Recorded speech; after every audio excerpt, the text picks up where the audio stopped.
नमस्कार। Welcome to stock infuse. दोस्तों, इस वीडियो में हम लोग एक बहुत ही इंटरेस्टिंग केमिकल कंपनी को डिस्कस करने वाले हैं।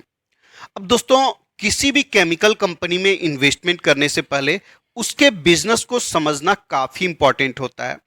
इन जनरल जो नए लोग होते हैं, किसी भी न्यूज को देखकर या फिर कहीं से टिप लेकर इन्वेस्टमेंट कर देते हैं बिना बिजनेस को समझे कि बिजनेस में प्लस पॉइंट क्या है और माइनस पॉइंट क्या है।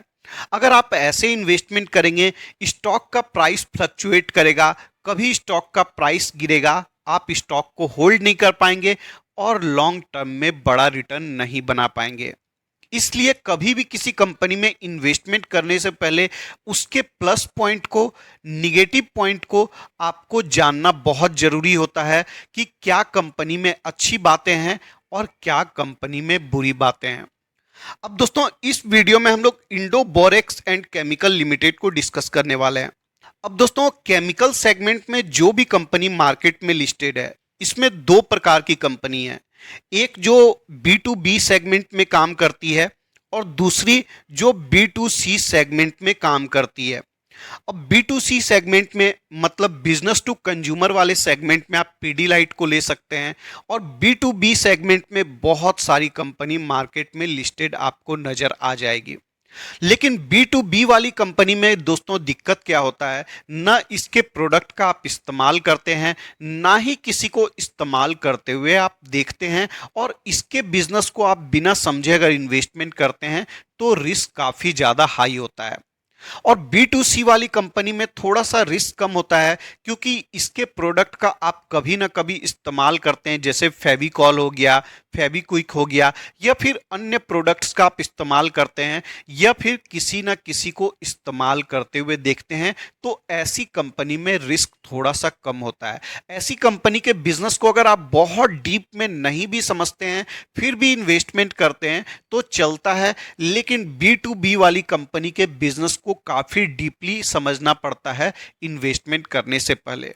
चलिए, आपका बहुत सारा टाइम ले लिया, लेकिन जरूरी बातें थी जो आपको बतानी थी। अब दोस्तों, इस कंपनी को देखें तो 1980 में स्टेब्लिश हुई थी और 1993 में मार्केट में लिस्ट हो गई थी, तो काफ़ी ज़्यादा पुरानी कंपनी है। अगर प्रोडक्ट पोर्टफोलियो को देखेंगे तो मेनली कंपनी का जो बिजनेस आता है बोरिक एसिड से ही आता है, लेकिन साथ में कंपनी लिथियम हाइड्रोक्साइड का भी मैन्युफैक्चरिंग करती है, जिसका इस्तेमाल ईवी बैटरी बनाने में होता है। अब दोस्तों, अगर कंपनी के मार्केट कैप को देखेंगे 568 करोड़ का है, एक माइक्रो कैप कंपनी है। प्राइस टू अर्निंग रेशियो 11.4 का है।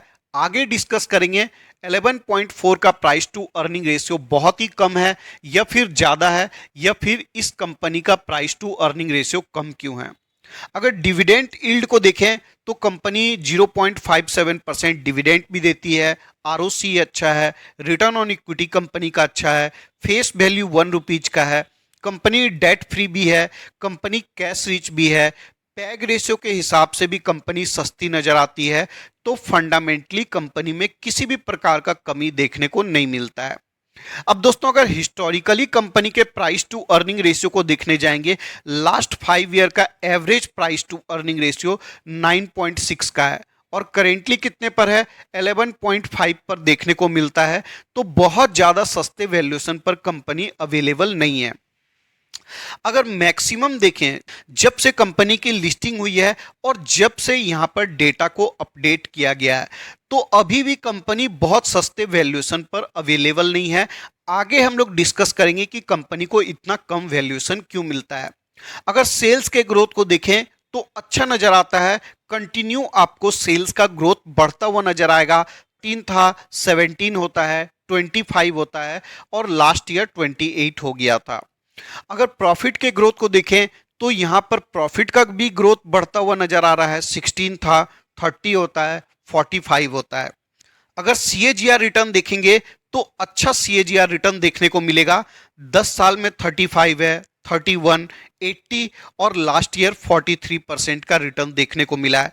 लेकिन दोस्तों, जो मेनली रिटर्न निकल कर आया है ना, लास्ट 3 साल का रिटर्न बहुत ज्यादा हाई है, इसीलिए ओवरऑल सीएजीआर हाई देखने को मिलता है। रिटर्न ऑन इक्विटी भी कंपनी का अच्छा देखने को मिल जाता है। अब दोस्तों कंपनी छोटी है, एक माइक्रो कैप कंपनी है, और कंपनी के अगर नेट प्रॉफिट को देखने जाएंगे तो देखिए कंपनी में इनकंसिस्टेंसी आपको देखने को मिल जाएगी। 7 करोड़ का प्रॉफिट था, 11 होता है, 10 होता है, 14 होता है, घटकर 9 होता है, फिर घटकर 8 होता है, बढ़ जाता है 13, 18 होता है, फिर घटता है 17 होता है। और पिछले 3 साल में देखें तो कंपनी का प्रॉफिट काफी तेजी से बढ़ा है। 17 करोड़ का प्रॉफिट 34 करोड़ हो जाता है, उसके बाद 36, और लास्ट ईयर कंपनी का प्रॉफिट 51 करोड़ निकल कर आया है। और इसी वजह से लास्ट 3 ईयर का रिटर्न भी हाई देखने को मिलता है। अब दोस्तों बात करते हैं, जो कंपनी प्रोडक्ट बनाती है बोरिक एसिड, इसका इस्तेमाल कहाँ कहाँ होता है। तो बोरिक एसिड का इस्तेमाल टाइल बनाने में होता है, सिरेमिक्स में होता है, फाइबर ग्लास बनाने में होता है, फायर रिटार्डेंट में होता है, एग्रीकल्चर इंडस्ट्री में होता है, फार्मास्यूटिकल इंडस्ट्री में होता है, कॉस्मेटिक इंडस्ट्री में होता है, और मेनली इंटरेस्टिंगली कंपनी के प्रोडक्ट का इस्तेमाल ग्लास बनाने में होता है। एक स्पेशल टाइप का ग्लास जो कि सोलर पैनल में इस्तेमाल होता है, उस ग्लास को बनाने में भी बोरिक एसिड का इस्तेमाल होता है। अब दोस्तों बात करते हैं कि इस कंपनी में पॉजिटिव पॉइंट क्या है और निगेटिव पॉइंट क्या है। अब दोस्तों जैसा कि वीडियो के स्टार्ट में मैंने आपको बताया था, केमिकल सेगमेंट में दो कंपनी है, B2B और B2C वाली। और B2B में भी दो प्रकार की कंपनियां होती है, एक जो स्पेशलिटी केमिकल्स का मैन्युफैक्चरिंग करती है, और एक कंपनी जो कि कमोडिटी केमिकल का मैन्युफैक्चरिंग करती है।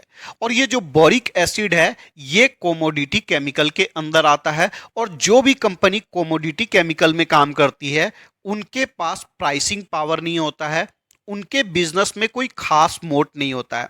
अगर कोमोडिटी केमिकल के सेगमेंट वाली एक और कंपनी को देखें तो आप दीपक नाइट्राइट का एग्जांपल ले सकते हैं, लेकिन दीपक नाइट्राइट ने फिर भी काफी ज्यादा अच्छा रिटर्न बनाकर दिया है अपने शेयर होल्डर को, क्योंकि दीपक नाइट्राइट जो भी चीज का मैन्युफैक्चरिंग करती है बहुत बड़े लेवल पर मैन्युफैक्चरिंग करती है, तो उनका कॉस्ट गिर जाता है और कहीं ना कहीं उनके पास थोड़ा सा बिजनेस में एडवांटेज आ जाता है। लेकिन इस कंपनी का मार्केट कैप बहुत छोटा सा है, तो दीपक नाइट्राइट को जो एडवांटेज है वो इस कंपनी के पास देखने को नहीं मिलेगा। अगर दूसरे रिस्क की बात करें तो बोरिक एसिड बनाने में बोरेक्स का इस्तेमाल होता है। बोरेक्स को माइनिंग करके धरती के नीचे से निकाला जाता है। और अगर इंडिया में रिजर्व को देखें तो बोरेक्स का रिजर्व इंडिया में लगभग नहीं है। इंडिया में बोरेक्स का प्रोडक्शन नहीं होता है, तो कंपनी को बोरिक एसिड बनाने के लिए बाहर से बोरेक्स का इंपोर्ट करना पड़ता है। और बोरेक्स एक कोमोडिटी है, तो कभी कोमोडिटी का प्राइस बहुत ज़्यादा बढ़ जाता है, कभी बहुत ज़्यादा गिर जाता है। और इसी वजह से कंपनी का नेट प्रॉफिट कभी बहुत तेज़ी से गिरता है और कभी कंपनी का नेट प्रॉफिट बहुत तेज़ी से बढ़ जाता है। जब कोमोडिटी का प्राइस मार्केट में बहुत तेज़ी से गिरता है तो कंपनी का ओपीएम बढ़ जाता है, और जब बोरेक्स का प्राइस मार्केट में ऊपर जाता है तो कंपनी का ऑपरेटिंग प्रॉफिट मार्जिन भी गिर जाता है। अदरवाइज अगर कंपनी के अदर फंडामेंटल्स को देखें तो कंपनी फंडामेंटली स्ट्रांग नजर आती है, वैल्यूएशन वाइज कंपनी रीजनेबल नजर आती है, प्रॉफिट का ग्रोथ बढ़ रहा है, सेल्स का ग्रोथ बढ़ रहा है, और जो बोरिक एसिड का डिमांड है कंटिन्यू बेसिस में बढ़ने वाला है। अगर इंडस्ट्री के टोटल सीएजीआर को देखने जाएंगे तो टोटल इंडस्ट्री 6% के सीएजीआर से ग्रो कर सकती है FY32 तक। तो अच्छी कंपनी है, छोटा मोटा इन्वेस्टमेंट किया जा सकता है, कोमोडिटी केमिकल के सेगमेंट से बिलोंग करती है, तो रिस्क कंपनी में हमेशा बना रहता है फ्लक्चुएशंस का। मैं ऐसा नहीं बोल रहा हूं कंपनी बर्बाद हो जाएगी, तबाह हो जाएगी, ऐसा कुछ नहीं है। लेकिन हाँ, स्टॉक के प्राइस में आपको काफ़ी ज़्यादा फ्लक्चुएशंस देखने को मिल सकता है। अगर लास्ट 5 ईयर के रिटर्न को देखने जाएंगे तो 279% का रिटर्न है। अब दोस्तों मैक्स का चार्ट देखिए, कंपनी के बिजनेस में किस प्रकार फ्लक्चुएशंस आता है। 2007 में 19 रुपीज का प्राइस था, गिरकर 3 रुपीज पर आ जाता है। उसके बाद देखिए यहाँ पर प्राइस था 4666, गिरकर कितने पर आ जाता है 18 रुपीज पर। चलिए ये तो कोविड का क्रैश था, उससे पहले भी देखने जाएंगे तो काफ़ी ज़्यादा फ्लक्चुएशंस देखने को मिलता है। तो ये चीज़ बिजनेस में है, छोटी कंपनी है तो आप छोटा इन्वेस्टमेंट इस कंपनी में कर सकते हैं। अपने पोर्टफोलियो का 1-2% तक कंपनी में इन्वेस्टमेंट कर सकते हैं। कोई इन्वेस्टमेंट एडवाइस नहीं है, ना मैं सेबी रजिस्टर्ड एनालिस्ट हूं, ना ही फाइनेंशियल एडवाइजर हूं। वीडियो में बताई गई सारी बातें सिर्फ इंफॉर्मेशन और एजुकेशन पर्पस के लिए है। तो इन्वेस्टमेंट करने से पहले या तो अपनी स्टडी कर लीजिएगा या किसी फाइनेंशियल एडवाइजर से कंसल्ट कर सकते हैं। अगर वीडियो पसंद आया तो लाइक कर दीजिएगा। रेगुलर अपडेट्स के लिए चैनल को सब्सक्राइब कर सकते हैं। मिलते हैं किसी और वीडियो में किसी और इंफॉर्मेशन के साथ। तब तक के लिए धन्यवाद।